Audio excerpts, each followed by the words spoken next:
Must know that first. Can't nothing and nobody fade what we trying to do and what we about to do. Second thing is, we got this game on our level. You understand what I'm saying? Welcome. In space, Chris Connor here. Got a special guest.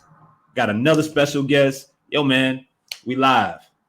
We got Five, who was moved mountains to get here, but my brother's here. Five, what's good with you? We good, man. We good, bro. How you feeling? All good, man. And below us here, we got in-game host, Saints, Pelicans. You see him on TV all the time. We're going to talk about this bookshelf. We got Theo Mitchell, brother. It's been a minute trying to put this together, but I'm glad we were able to do so. What's good with you, man? Welcome to the show. No, thank y'all for having me on. Thank you so much for patience. We definitely try to push the request as much as we can, and now we're here. So I'm ready to talk about it all. And look, I said this before we got on air. Like, I always wanted an opportunity to be in front of a bookshelf like this. I haven't touched these books at all. I just found this room today. So if I'm looking the part, I'm very happy. The specs are real, though. Like, if you come to the game, the specs are real. The hair is real, but this, I couldn't tell you what's behind me. I really couldn't. But it looks good. It looks great. So I'm rocking with it. So I just want to say this was not like pre-planned. Okay. All right. I didn't know that all of these books were going to be available. If so, I would have brought at least one. As you can see, Five has a few up there that he has read. It has read, yes. No, confirmed. He's read it. No, I believe him. And Theo has a lawyer's worth of books and encyclopedias for the kids. That's an encyclopedia for the kids. They may not know. Absolutely. It's amazing. I don't have a book, but I have this. There you go. Positively, I don't even know what it says. Exercise daily, eat healthy, work hard, stay strong, warrior, less dance, more love, often be happy. This wasn't planned, but I had to show something. Y'all got books, man. Yo, affirmations. We're all about affirmations here. So sure. let's get it. All right, man. So let's get into the show, man. Theo, and I was actually surprised that, I mean, it's funny how this works. I was watching the game, I saw you, and then I saw that you had liked one of my tweets a few minutes later. I was like, this has to be. I was like, I didn't realize that we followed each other. Yeah. Okay? Because you be low key, on Twitter, which is probably by design. A little bit. Yo, man, it was dope because I feel like, we've been talking a lot on these shows, and Five knows this about just fan engagement and the switch that has kind of, taken over with just the energy that's been around the Pelicans. And your role is kind of very important in keeping that energy going in the building, no matter what's happening. What is that like, kind of for both sides of the equation? And what have you seen, or what would you attribute to the biggest switch from even a year ago until today?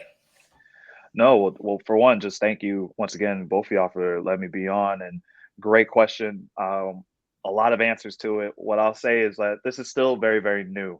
I think when you look at the landscape of sports in general, having an MC, having somebody with the mic, really be there with the crowd, whether we're up, whether we're down, whether, hey, like Zion had a big dunk, or hey, this is a call that we do not agree with. Now get out there and let's make these announcements. It's still very new. And when you think about the landscape, maybe especially for sports, I'm just keeping in the States. 10 years ago, 15 years ago, you probably didn't expect to see an MC or a host that's able to deliver announcements, deliver updates, get the fans involved and closer to the game, other than maybe, the half court shot or maybe some type of shooting contest or dribbling contest. But now it's just expanded. So with that being the case, it's been incredible. It's been incredible. It's been incredible to see the energy that the fans come into the blender with. It's incredible to see how much they pour out during the game, whether it's we're riding on a high or like, hey, like, this is some stuff right here, we need to talk about it. And just to be in the middle of it all. So, and for me personally, I'm just a fan of the sport. I grew up playing ball. So just to see how much the fan base in New Orleans have embraced me, like, it's love, and I just want to get the love right back. So I'm just happy to be tapped to do this and have an opportunity to really just get fans on their feet if they can, and just be there with me. So it's incredible. Great. Like, right. To piggyback off that, like your consistency, that's probably one of the biggest things to me, right? I'm there for, big games, whether they're, it's the Brooklyn Nets or it's the, we face somebody like, no, the Minnesota Timberwolves game that was packed too. I'm trying to think of the, you know what I'm saying? Trying to think of a lower level team, but that they may not have that same, impact. But you're always the same. Like you're fairly consistent, and even with that, I like to see that. Sometimes you may not know the schedule because you have this microphone in your ear. You may not know, like, okay, this is what I'm about to do, and then they may switch it and like, all right, and you're always able to be like flexible. Like, talk about that part of because we may not be able to see that, right? The people in the stands, they just think, okay, the schedule, what's about to happen. No, you really have to flip that switch very quickly. Absolutely. No, flexibility is probably the number one thing I would tell anybody who is even remotely interested in wanting to be a host, whether it's hosting like I do in the capacity of, hey, you're out there in a professional sports arena, professional sports team, or hey, you want to host your local 5K? Because trust me, there's opportunities to do that too. And I've done it for sure. Flexibility is absolutely key. I mean, you could, to quote a great philosopher, you could plan a pretty picnic, but you can't predict the weather, right? So like you just always got to stay on your toes. And you, even with the script, as much as you think it's locked in, if we need to go left because something's happened, then be prepared to go with it.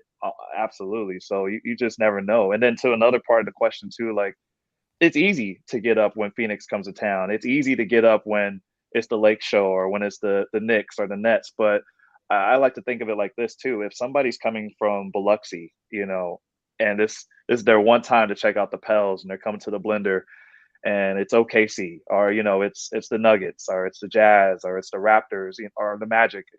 And maybe it's not game 6 of the playoffs, or maybe it's not, number one and going against number 2 seed in the West, but I want to help put on a show and I want to be one of the reasons why somebody comes back. So, as easy as it is to be like, oh yeah, like game 1 of the playoffs, we're ready to go. We're ready to be hyped, or game 3, or like, oh, like Anthony Davis's return to town. I want to make sure I give that same energy when it's Mo Bamba. I want to give that same energy when it's the Charlotte Hornets and LaMelo Ball, and rightfully so, because I want to help put on a show. I want to help deliver a great experience, and hopefully we provide even more incentives outside of the athletes themselves to say, yes, please, we want to come back to SKC. We want to come back and watch the Pels and invest our money and just have a good time out. So that's what I'd be thinking about for sure.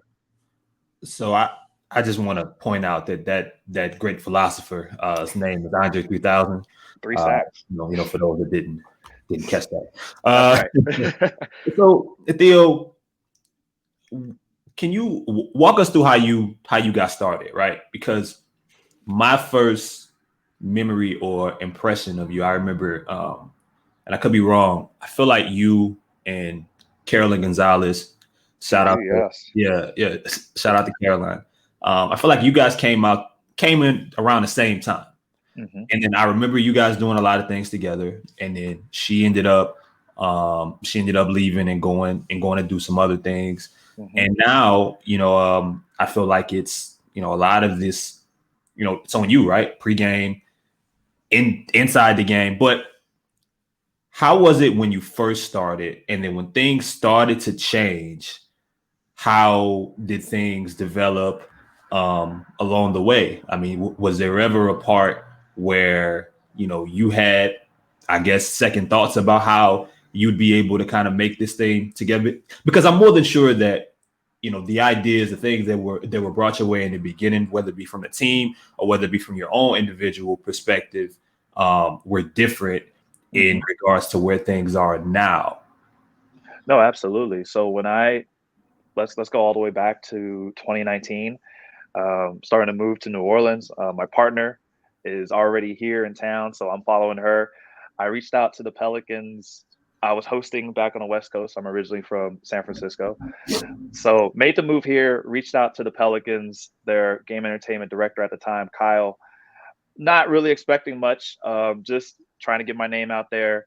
I was already aware that they had some hosts, great hosts, as a matter of fact, but was just, once again, just wanted to have a meeting and say, like, if there's any way I could be needed, not even necessarily the host, but just be a part of the game night staff. Like I've done that work before. You need a team that's going to be out there picking contestants, seeing who's who, seeing who's willing to do whatever is needed for the night of. So I've done that work, and I was ready to go back to it again because I'm just very, very new here to the city of New Orleans. Finally had the meeting. The meeting went well. There was an idea discussed that they wanted to incorporate more of a inside the NBA / college game day like show for their pregame activities. I loved it. You know, I was able to say I've hosted for a great deal of orgs before coming, but I never truly had the opportunity to do that. So I was psyched. I was ready. And they were just like, hey, like, now if the time comes to where, hey, we need you to fill in, you know, during the game because one of our hosts can't do it. And at the time, the hosts were Betsy Borrego and the late great Carly McCord. Then it's like, you know, let's absolutely talk about that. But let's see how this pregame goes. We're going to team you up with Caroline, CG the Great, and you know we'll work our way from there. And once the 2019-2020 season got started, because there was energy there with Zion getting drafted, great class. Lonzo Ball was here, so it's, you know, the energy was starting to bubble for New Orleans for sure. And we were able to play a huge role in that. But I think once people remember how that season started, that's where, you know, it was School of Hard Knocks. Because how do you get people to be energized coming into a building where they're like, hey, you know, this is not the team that we were hoping to see on the floor. Things are coming together, but it's not where we want it to be. And I mean, we took our lumps, but we had a ball. And I think once we were coming into the new year, going into 2020, like CG and I, we were starting to hit a really good groove. I mean, having king cake eating contest on air and, you know, dealing with together on air the passing of Kobe Bryant, because we were the two that opened up the show, you know, on the day they played the Celtics that Sunday. And it still like blows my mind. So everything was going smooth. And then of course, you know, unfortunately Carly passes late 2019. So then that transitioned into, you know, hey, Theo, how do you feel about maybe stepping in game as well and doing it alongside Betsy? So we were a team of 4 that turned into a team of 3 that then was interrupted by COVID as we all felt the impact of that. Then you're watching on the sidelines as, you know, they're handling business in Orlando, trying to do as much as they can. Okay, we're going back in arena, but it's different because now things are tarped off. There's only a certain number of folks that could be in there. We're doing our hits, but we're doing it from the balcony bar, the party perch, and the 300 level. So you're not getting that true engagement that we're all used to. So it didn't really feel like I guess you could say like a legit, real, hey, we're back until like last season, honestly. And even then, like, so many changes have happened because now CG is doing her thing. Betsy is thriving in the world of acting. I mean, she's been in so many incredible roles. So I hope people follow Betsy Borrego. And then, you know, Carly, like, we all wish she was still here with us, but, you know, she's transitioned. So we're just carrying her in everything that we do. But here I am. So incredible opportunity, some wild circumstances, but here we are, and it's still new, but making the best of it as much as we can. No, great. I mean, rest in peace to Carly. I mean, one thing I really wanted to point out, you're a great connector piece, right? You're almost like Larry Nance in a sense, right? You are the connecting piece from the floor to the people in the stands, not just visually, right? But outside of that, you guys come up with some crazy games. I want to know who develops these games. Yes. How do they get implemented? And you also get some backlash when it don't go right. Yes. So I do. When I say you're the connector piece, like, you're almost like a face of a franchise in a sense.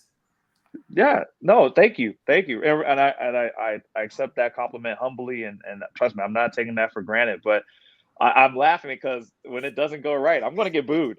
Yeah. And there's no way around it. Like I've gotten booed a couple of weeks ago off of a question that was from the movie Elf. It was related to that, and oh man, the crowd let me have it, and I try to say like y'all, like it's he just missed one word. Like we're going to hook him up off camera, but they don't see that.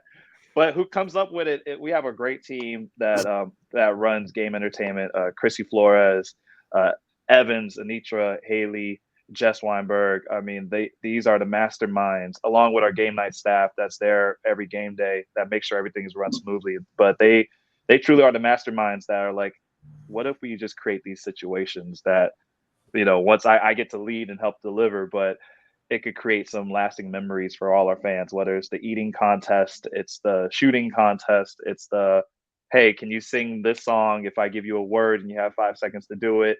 Or, hey, like, can you out answer one of the Pels? Or do you Chug know a smoothie? Oh, yeah. Oh, man. I always back up and give folks a lot of space because I love my sneakers, man. The sneakers cost a lot. Like I don't get those sneakers for free. Like I gotta. All right, you gotta tell the truth. Who came up with the sneaker cam? Who came with the sneaker cam? It team effort. It was a team effort. It was between me. Now I'm not taking any credit, but myself, Chris Mador, Kyle, one of our previous game experience directors, Chrissy, just Wayne. While Wayne was the legend, while Wayne was literally the one that said, "We got a song that says do what you do and watch my shoes." Played that clip, and then they were able to slice it up. And so when we go into the spot, that's when I'm always going to say, "Hey, New Orleans, always do what you do, but it's time to watch my shoes. You see what I'm rocking with. I got on such and such and such and such. It's not about me, it's about you. Let's go to the video board. Let's see what you're rocking for today's game." And then our production team will like chop up all the shots that they've captured either that night or just previous games before. And then and that's why we're letting it ride. So but it was a team effort that happened last season. So Theo, and great question, Five. And I actually wrote this down when I asked for this request. So I'm going back to actually some of the questions. I didn't even know I'd actually asked this. All right. So Star Wars night was the night. I think the night of the day of the Nuggets game. If it wasn't, it may have been a night prior. But there's been a lot of different themes. I know you guys have a full schedule, a full list. Yeah. Right? So I want to know your the best theme night that you've been a part of. But I also want to know what we got to do to get a Solja Rag night. I've been asking, I've been sending emails, I done made phone calls, and nobody get back to me. All right, they don't mind getting back to me about a lot of other stuff around the team and sure requests. But when I mention Solja Rag, it turns into crickets. I'm asking you. You are the source, and if we don't get it, just like Five said with the fans, we booing you. I'm okay. I'll gladly take the heat. I will say, I think once this is aired live or once the right people see this, they're going to know that the folks want it. So if it can't happen before the season's done, I think it might be in the books for next year. Now, I'm not saying that's official. I'm just saying the right people are going to hear this episode and they know if that's what the people want. Because no, this is real. This is definitely real. Our fans are so good and are so active with letting everybody know, hey, this is what we like. This is definitely what we don't like. Give us more of this. Y'all could give us either less of this or you could kind of leave this last year. And so the folks for both Saints and Pels, they're really good with taking in the fan reactions and being like, okay, like let's see how we could really use this, or let's see how we could utilize this, whether it's an in-game spot or it's something for the socials or something for web, email, or all of the above. So the right people are going to hear this for sure. But for me, I think the favorite theme night that we've had, I love Star Wars night because that was my first time I like really got in character and had the part in the hair. I know it was looking wild, crazy. My cape, shout out to Josh. He just grabbed the fabric from one of the production rooms and was like, here, I'm just going to tape this up and make it your like makeshift cape. And we got this red bandana and And so that was cool. That was cool. My tribute to Donald Glover and Billy D. Williams. No, you don't get to say that many times in a No, you don't. lifetime. So taking full advantage. We have some other theme nights that are coming up that I think are going to be my new favorites. HBCU nights coming up very, very soon at the end of January. Sneakers night is coming in March. And there's so much more. I mean, so I'm really, really excited. The holiday ornament night, even though the crowd booed me for that one guy, that's okay. That's okay. I still love you. Like, my heart's so big, but but no, it's going to be a lot of fun. So especially HBCU night and sneaker night coming up. So it's going to be good. Hopefully, new traditions that are happening. Now, we got to talk about one night in particular that kind of had a lot of people going crazy. You know, we had the Pelicans turkey head. Like, yo, that's going wild. That's been everywhere, right? Yeah. And also, guys, we got to talk about this damn thing. We got to talk about this. Yes. This is taking so long, but you know what? I respect it. You know why? This is like, once you put effort into something like this, like, you got to keep it. Like, I'm already see it through. You know, you want to see it through. This elongated, map that they give you, and you got to put this together, which is great, right? Also, the purple beanie, Chris, I got yours over here. You guys are coming up with some like amazing items that are becoming almost like, I don't know, like things you want to put in your office or that you gotta have maybe on a glorified bookshelf that's behind you, Theo. But these things have been amazing. I think that like stuff like this, if you guys continue to push, kind of creates that other allure, because it's not just basketball here, right? Like, Absolutely. It's entertainment. And I think that's what you kind of have to provide, because the Pels have had like some winning seasons, but once you implement like the other stuff that, the in-game entertainment, people still will show up for you. If you're playing their kind of music, if you're playing their kind of, style, It's like Wendy's, right? You guys can go to Wendy's in any state in America. You're probably going to get the same exact thing. Why? Because it's consistent. And I think you guys have been really consistent in gradually growing in it. I know that's not a question, but I just kind of want to give you guys some high praise when it comes to Thank you so much. Thank you. No, the team, honestly, there's been so many folks behind the scenes where they are truly, one, they're doing their job, and two, like, it's all about creating these can't miss moments, right? From the Pelican hat to where I still chuckle that this thing is being sold on eBay right now as we speak for like premium prices, like the amount of money you would put a tank of gas in your vehicle, unless you have an EV or something, but like these type of prices.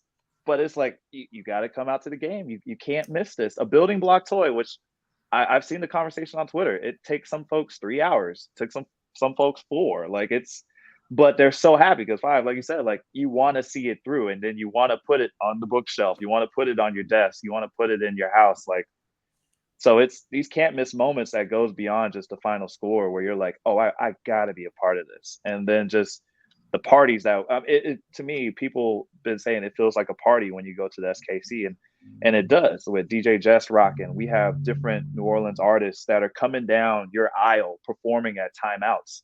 I mean, like jazz bands. Yeah, like, who else is doing this with Pierre acting the fool, and now the return of KCB, King Cake Baby? So it's like, where else are you going to get this? Like, right. You got to see this for yourself.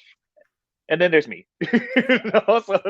But I love it. Just anything we'll do to put on a show and put a smile on people's face and give you incredible reasons to, hey, we want you back. So come on back. Like, I'm all for it. So I gotta give love to our sponsors here. You guys can see at the bottom, DraftKings Sportsbook. Use the code BOOT. We got 5 up there, but 5 for $150. As simple as that. Find a way to be rich. That's the way to end up doing it.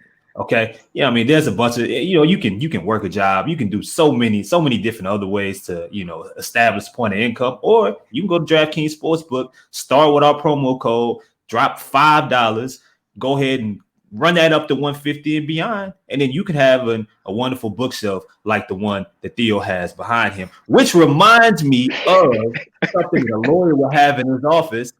And we're sponsored by Birdsall Law Firm. Y'all like I put No, the that was smooth. Injury Lawyers of Buku Media, located at 918 Poetry Street by the Superdome. Get them a call, 504-523-5413. If you or someone you know have been involved in an accident, be sure to mention that we sent you. So Theo, Yes, closing out here, or at least my final question. Being from San Fran, coming to New Orleans, I've been to San Francisco. I have lived in New Orleans for a long time.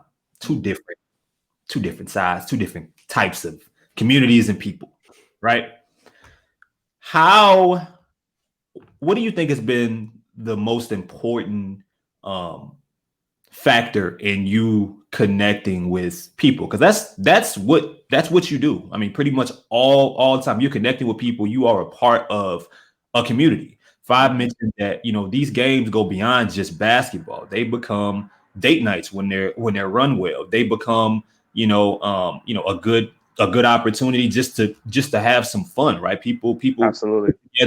they put together sometimes money they don't have to pay for these tickets for themselves or for kids, just to have a good night, right?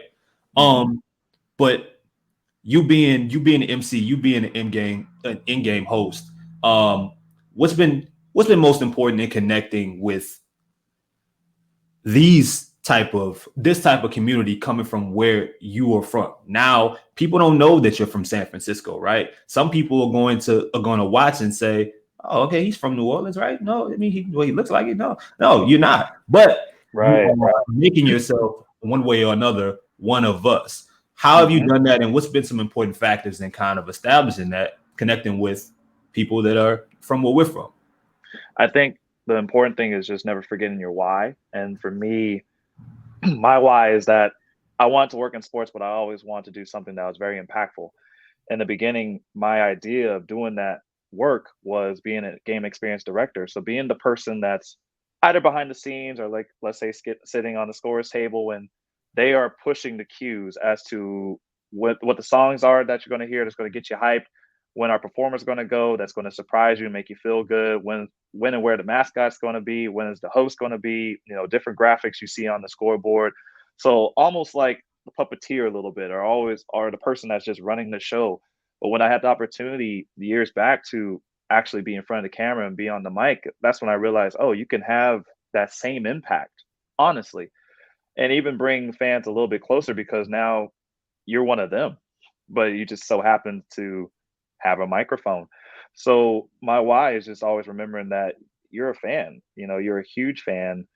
You love what you do, and you just want people to be a part of it no matter what. And you want people to have a great time. You want to amplify their experience. You want people to come back because you want to come back.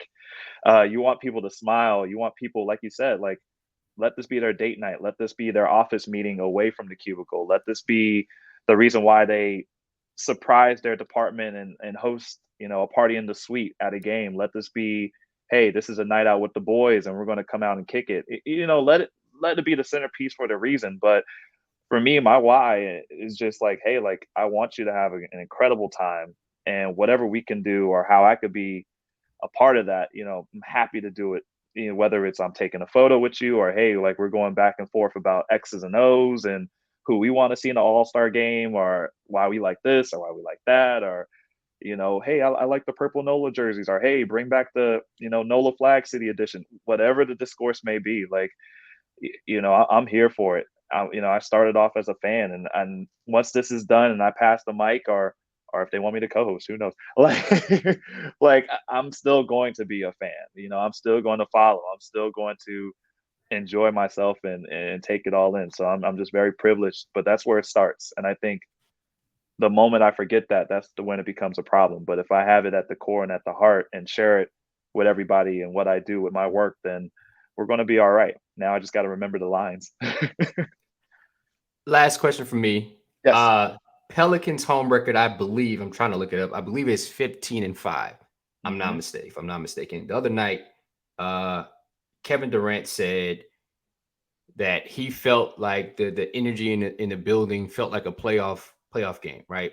This is without Zion. This is without BI. Yes, he's Kevin Durant. Kevin Durant's in town. But it felt like a playoff game. He said the fans, the energy meet you when you come outside. Like as soon as you get outside. Do you feel pride in that? Do you feel Absolutely. like you contribute to that feeling? Absolutely. Small piece, because the fans should take all the credit. I mean, the fans from opening tip off, excuse me, from opening tip off to the last whistle, they're in there with you. I mean, they are every high, every low. And I don't mean to sound like a broken record, but I mean, I've seen a lot of basketball, especially in the Bay Area when, let's say, dubs were not these dubs. So, and I'm talking like it wasn't Oracle, it was Oakland Coliseum. So the folks that know, they know, and I did grad school work when the Nets in Brooklyn wasn't a thought. It was Nets at the Prudential Center or Izod Center, in Jersey, so I've seen a lot of things where you're like, the fans make a huge, huge difference. They do. But when they are invested and they are bought in and they are having fun, or hey, when they want somebody to win so bad that if it goes left, they're going to boo the host. Like, that's love. That's passion. That is warmth. That's not something that you can just totally buy overnight. That's something that's going to continue to grow, but grow the right way. And I'm thankful for these fans. I'm thankful for y'all. I mean, I'm thankful JJ Redick made the comment about Pels 12, because look what grew out of it. I mean, people on the outside call it petty. Sure. But I just call it, folks who are truly engaged and tapped in and then wired. And if like what KD said, the great KD, if you're getting this on home game number 19, then imagine what you're going to get, that first home game for the playoffs, or that first home game for the finals, and then we have to wait till that, like January 18th, when Miami Heat comes to town. Like, we're ready, especially with the Pels doing what they're doing. So the fans, I just want to say thank you to them, because their energy gives us all energy, and it just keeps us on our toes and make sure that, hey, we need to do our job to make sure that they're happy and that they're engaged and that they want to keep coming back. I have fans all the time that are like, hey, bro, you need to come to like 305, row, 26, seat 7 and 8. Like, I know you see us, and maybe I didn't see them, honestly, but the fact that they continue to do this to me every game, like, trust me, bro, I'm thankful. Like, I am so thankful. That means y'all are for real tapped in. And I wish I had the arm to throw the shirt that far. But to let me know that you want the shirt that bad, or to let me know, like, hey, bro, you're that one, like, you need me on this spot or that spot, like, that's love. And that's like I said, folks to call it petty, I say that's warmth, that's love. Because on the other side of that, they could be totally disengaged, not rocking with it, and that would be a problem. So the fact to get all this, like, no, give me this any day of the week. Man, well said, Theo. I really want to thank you for coming on the show, man. This was dope. Thank you. Thank y'all both. Nah, man, not a problem. For those that aren't following Theo, please go on Twitter, man, at Theo_Mitchell. You know what I mean? Connect with him as he's connecting with all of us. You can catch him live at every, now the Saints season is over.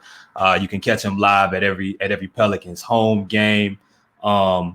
Yo, man, this was fun. This was dope. Hopefully we're able to do it again. Next time I'm gonna have some kind of book up here, at least one.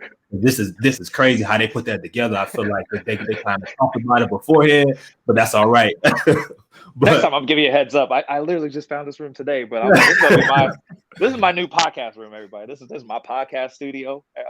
Yeah. Or we gotta do it in person. That's it. Like, now we talking. Yeah, if I get the invite back, let's just do it in person. You tell me when. You tell me when and where. Yeah. Bet. All right, man. Well, for Theo, for Five, for myself, Chris, all our sponsors, and hold up. In the building. I told you last time, get with us. Well, get out of here, man.